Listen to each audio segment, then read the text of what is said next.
Saya biasanya menghitung bahasa Indonesia sebagai bahasa kelima besar di dunia, bukan ke-10. Jadi jumlah penutur mengatasi 300 juta orang sebenarnya.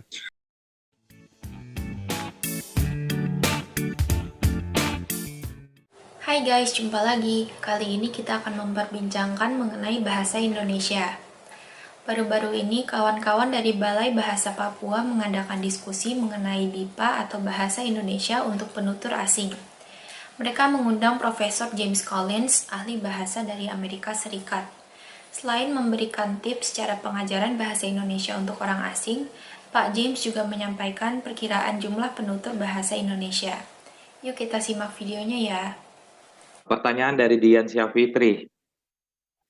Pertanyaan untuk semua narsum. Saat ini Indonesia masih berada di urutan 10 besar pengguna bahasa Indonesia. Jauh dari bahasa Mandarin yang sudah dipelajari hampir 1,1 M penutur. Faktor apa yang menyebabkan hal tersebut terjadi? Oke.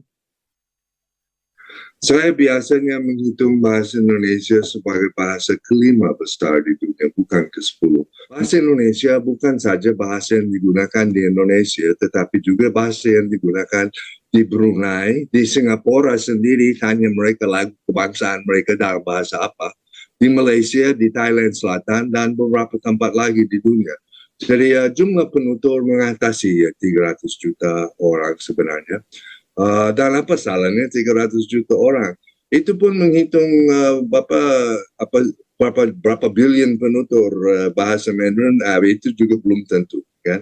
Yang kita tahu di Indonesia boleh dikatakan mungkin 97% orang Indonesia bisa berbahasa Indonesia.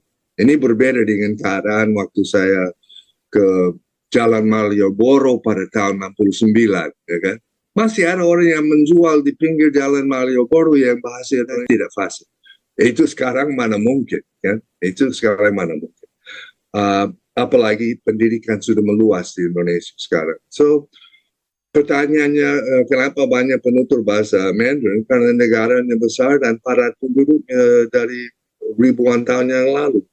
Ya kan? Nah, itu jawabannya kenapa bahasa Mandarin banyak penutur. Pasti ada juga yang tidak tahu berbahasa Mandarin atau tidak mau berbahasa Mandarin karena masalah politik juga di sana.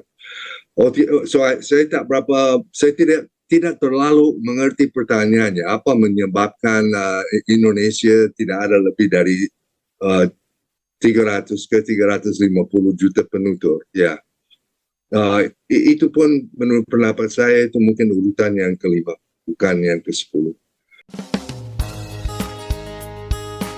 Sekarang kita fokus saja kepada autentisitas dan ramah pengguna. Maksudnya kita mulai dengan yang lazim. Budaya itu bukan saja wayang kulit, tarian, dan sebagainya. Budaya itu lingkungan hidup kita. Jadi artinya seperti diceritakan oleh Pak Jerry tadi, membawa orang ke pasar. Misalnya suruh orang pergi ke pasar. Pasar pun sebagian dari budaya Indonesia. Supermarket pun sebagian dari budaya Indonesia. Jadi kita mulai dengan budaya yang tidak asing. Kita mulai dengan budaya yang lazim untuk hotel dan restoran. Karena pada tahap awal kita memperkenalkan budaya di Indonesia yang lazim di luar Indonesia. So ada negara mana yang tidak ada restoran dan tidak ada hotel. Dan kita mulai saja di tempat yang lazim. Walaupun ini kita ambil data dari Indonesia. Ini juga budaya. So, sebelum kita edarkan bahan, kita berikan prabacaan. So, Pak Jim pergi ke Samarinda, Kalimantan Timur dan tinggal di hotel. Dia mendapat kwitansi dan bond. Nah, kira-kira dia mendapat itu. So, ini data autentik. Ini bukan untuk orang yang baru belajar bahasa Indonesia. Ini data autentik. So, memang seperti dikatakan Pak Jerry, kita harus tahu latar belakang mereka dan juga kita harus tahu sedikit tentang bahasa pertuturan mereka. Bagi orang Filipina, tata bahasa Indonesia paling gampang karena dia mungkin hanya seperempat susahnya tata bahasa Tagalog yang banyak lagi afiksasi ke kiri kanan yang menandakan ini itu kan. Jadi orang Amerika kewalahan menghadapi meng, di, kan, i dan sebagainya. Tuh orang yang berbahasa Tagalog atau bahasa daerah dia sendiri, Cebuano ke apakah, itu paling gampang dia menguasai sistem morfologi sintaksis Indonesia. Kita mengajar Papuan ada hambatannya kan.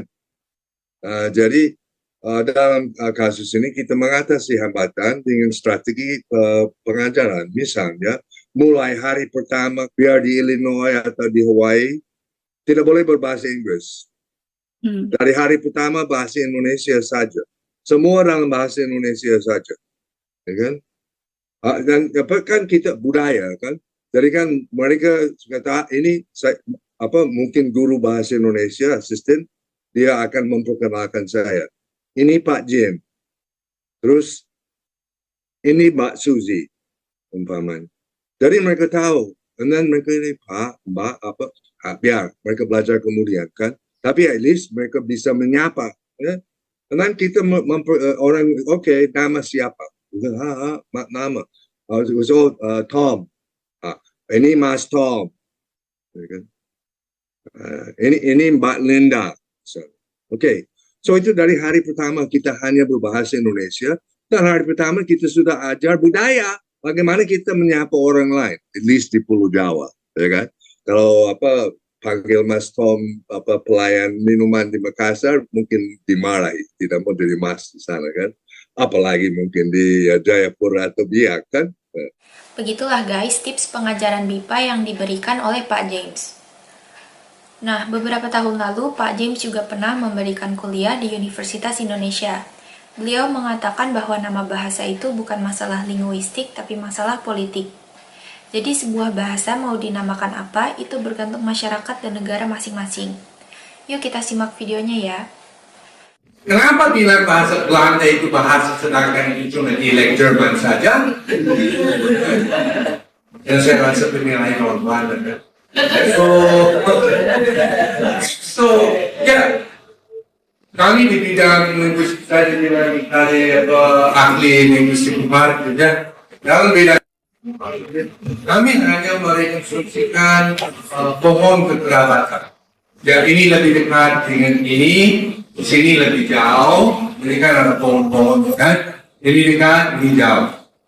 Nah, ini tergantung pada masyarakat untuk memberi nama. Ini bahasa kah, ini dialek kah, ya kan? Itu bukannya wewenang ahli bahasa untuk mengatakan ini bahasa, ini dialek. Saya tidak setuju. Itu isu politik, bukan isu linguistik. Linguistik hanya menunjukkan bahwa ada perbedaan yang begini-begini. Kemungkinan orang saling mengerti. Apa bedanya bahasa Serbia, bahasa Kroasia, bahasa Bosnia? Malah satu perbedaan sistem tulisan. Jadi Serbia beda sistem tulisan dan mungkin ada juga perbedaan yang kami akan anggap dialekal. Mungkin ada juga perbedaan kosakata, tapi kemungkinan besar saling mengerti.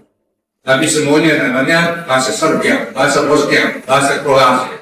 Oke, kita beda dari ujung tenggara Eropa, kita beda balik ke utara Eropa. Swedia, Norwegia, Denmark. Semuanya 3 bahasa, diakui 3 bahasa. Padahal itu juga saling mengerti. Lalu kita begini. Kita lihat saja ke India dan Pakistan. Bukan film Bollywood tidak laku di Karachi, ya kan? Orang yang berbahasa Urdu bisa mengerti bahasa Hindi. Ini juga itu sistem tulisan yang dipilih. Bagaimana itu seperti dari bahasa Arab, bahasa Parsi, orang berbahasa Hindi pindah dari bahasa Sanskrit. So isu itu bahasa atau tidak, itu isu sosial, isu politik. Sebagai orang yang bergerak di bidang linguistik komparatif, saya hanya akan menjelaskan yang bahasa ini ada bahasa ini tidak ada hubungannya yang dekat, hubungannya yang menentukan bahwa bahasa Belanda bukan dialek Jerman, ya orang Belanda sendiri malah baru-baru dia tukar namanya dari Holland tiba-tiba jadi Nederlands, ya kan? Rekor berita 2 hari lalu kan. Itu pilihan mereka kan? Itu pilihan mereka. Begitulah guys pendapat Pak James mengenai nama bahasa. Dengan kata lain, bangsa dan negara Indonesia memang amat berhak memberikan nama bahasa Indonesia. Tak ada seorang pun atau negara manapun yang bisa mempersoalkannya. Terima kasih sudah menonton sajian kami, sampai jumpa lagi.